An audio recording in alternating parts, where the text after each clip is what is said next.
ഏതായാലും വീണയ്ക്ക് സമൻസ് നൽകി വിളിപ്പിക്കുമെന്നതാണ് ഏറ്റവും ഒടുവിൽ പുറത്തുവരുന്ന വിവരങ്ങൾ. അങ്ങനെയെങ്കിൽ കഴിഞ്ഞ ദിവസം ഉണ്ടായതുപോലെയുള്ള സംഭവവികാസങ്ങൾ ഇനി ഉണ്ടാകുമോ? ഇനിയൊക്കെ CPM അണികളെ ഇതുപോലെ ചാവേറുകളാക്കി നിർത്താൻ കിട്ടുമോ പ്രജിത്തെ? കാരണം 25 പേർ ഇപ്പോൾ ജയിലിലായിരിക്കുകയാണ്. ജാമ്യം കിട്ടാനുള്ള ഒരു സാധ്യതയുമില്ല. ഇത് ഒരു പ്രശ്നമാകുന്നത് പലപ്പോഴും ഞാൻ സൂചിപ്പിച്ചിട്ടുണ്ട്. ഈ കമ്മ്യൂണിസ്റ്റ് പാർട്ടികളിലെ അണികളുടെയൊക്കെ ഒരു മനോഭാവം വലിയൊരു പ്രശ്നമാണ്. അതായത് തങ്ങൾക്ക് എന്തുമാകും, തങ്ങൾക്ക് ഏത് സംവിധാനത്തെയും വെല്ലുവിളിക്കാൻ 4 പേര് കൂടിയാൽ ഇനി ചിലപ്പോൾ പട്ടാളം ഇറങ്ങിയാലും ഞങ്ങൾ നേരിടുന്നൊക്കെ ഗീർവാണം മുഴക്കാൻ ശേഷിയുള്ളവരാണ്, ഇന്ത്യക്കാരവരാണ്. അപ്പോൾ ഒരു 2 രക്തസാക്ഷികളെയും കൂടെ കിട്ടിയാൽ കൂടുതൽ ആവേശമാകും. അതാണ് അതിൻ്റെ ഒരു രീതി. പക്ഷേ ഒന്ന് ചിന്തിക്കേണ്ടത്, സാമാന്യ ജനത്തിന് മനസ്സിലാകുന്ന രീതിയിലുള്ള എല്ലാ തെളിവുകളും ഇപ്പോഴുമുണ്ട്.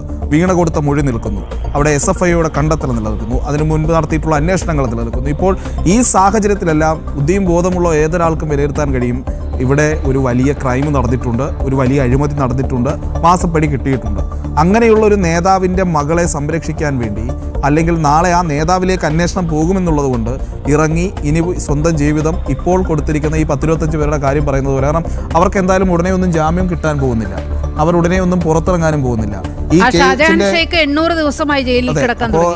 ഇതിന്റെ അന്വേഷണം നടത്തി ഇവർക്കെതിരെ നടത്തിയിട്ടുള്ള ഈ ആക്രമണത്തിന്റെ അതിന്റെ ഒരു ആത്യന്തികമായ വിധി വരുമ്പോൾ കുറച്ചധികം വർഷങ്ങൾ ഈ പറയുന്ന എല്ലാ പ്രവർത്തകരും ജയിലിൽ കിടക്കേണ്ടി വരും. അപ്പോൾ കൂടുതൽ CPM പ്രവർത്തകർ അതിന് തയ്യാറാകുമോ എന്നുള്ളൊരു ചോദ്യമാണ്. പക്ഷേ പലപ്പോഴും CPMന്റെ പ്രവർത്തകരായതുകൊണ്ട് തന്നെ അവരുടെ മനോഭാവത്തെ പറ്റി അവർ തന്നെ ചിന്തിക്കേണ്ടതുണ്ട്. തങ്ങൾ എന്തിനു വേണ്ടിയാണ് നിലകൊള്ളുന്നത്? തങ്ങൾ കമ്മ്യൂണിസ്റ്റ് പാർട്ടി എന്ന് പറയുന്ന പ്രസ്ഥാനത്തിന് വേണ്ടിയാണോ, അതോ ഈ വലിയ രീതിയിലുള്ള മാസപ്പടി വാങ്ങി നമ്മുടെ നാട്ടിലെ ധാതു സമ്പത്തിനെ കൊള്ളയടിക്കാൻ കൂട്ടുനിന്ന ഒരു നേതാവിൻ്റെ മകളെയും ആ നേതാവിനെയും സംരക്ഷിച്ചു നിർത്താൻ അവരെ ഈ അന്വേഷണത്തിൻ്റെ രീതിയിലേക്ക് എത്തുമ്പോൾ, അല്ലെങ്കിൽ അന്വേഷണത്തിൻ്റെ കൃത്യമായ രീതിയിലൂടെ ഒരു അന്വേഷണ ഏജൻസി പോകുമ്പോൾ അതിനെ തടയാൻ നിൽക്കണമോ എന്ന് ചിന്തിക്കേണ്ടത് CPMന്റെ പ്രവർത്തകരാണ്. അതിനുള്ള ബുദ്ധിയും ബോധവും CPMന്റെ പ്രവർത്തകർക്ക് ഉണ്ടാകുമോ എന്നുള്ളത് മറ്റൊരു ചോദ്യമാണ്. അതിന് ഉത്തരം കാണാം. ഒരു മിനിറ്റ്. അതായത് ഭാരതീയ നീതിന്യായ വ്യവസ്ഥയെ ഇങ്ങനെ ആളുകളെ സംഘടിപ്പിച്ച് പ്രക്ഷോഭം നടത്തി, അല്ലെ കല്ലെറിഞ്ഞ് മുട്ടയെറിഞ്ഞ് ഒക്കെ തടസ്സപ്പെടുത്താം, അല്ലേ? പക്ഷേ ഈ നീതിന്യായ വ്യവസ്ഥയെ പണം കൊടുത്ത് വാങ്ങാൻ കഴിയില്ല എന്നതിൻ്റെ തെളിവാണ് ഇന്നത്തെ ഹൈക്കോടതി ഡിവിഷൻ ബെഞ്ചിൻ്റെ ഉത്തരവ്. സ്വാഭാവികമായും EDയെ മുറിവേൽപ്പിച്ച ഒരു പശ്ചാത്തലത്തിൽ കൂടുതൽ അന്വേഷണങ്ങൾക്ക്, കൂടുതൽ ഊർജ്ജസ്വലരായി അന്വേഷണത്തിലേക്ക് ED ഉദ്യോഗസ്ഥർ നീങ്ങുമെന്ന കാര്യത്തിൽ യാതൊരു സംശയവുമില്ല.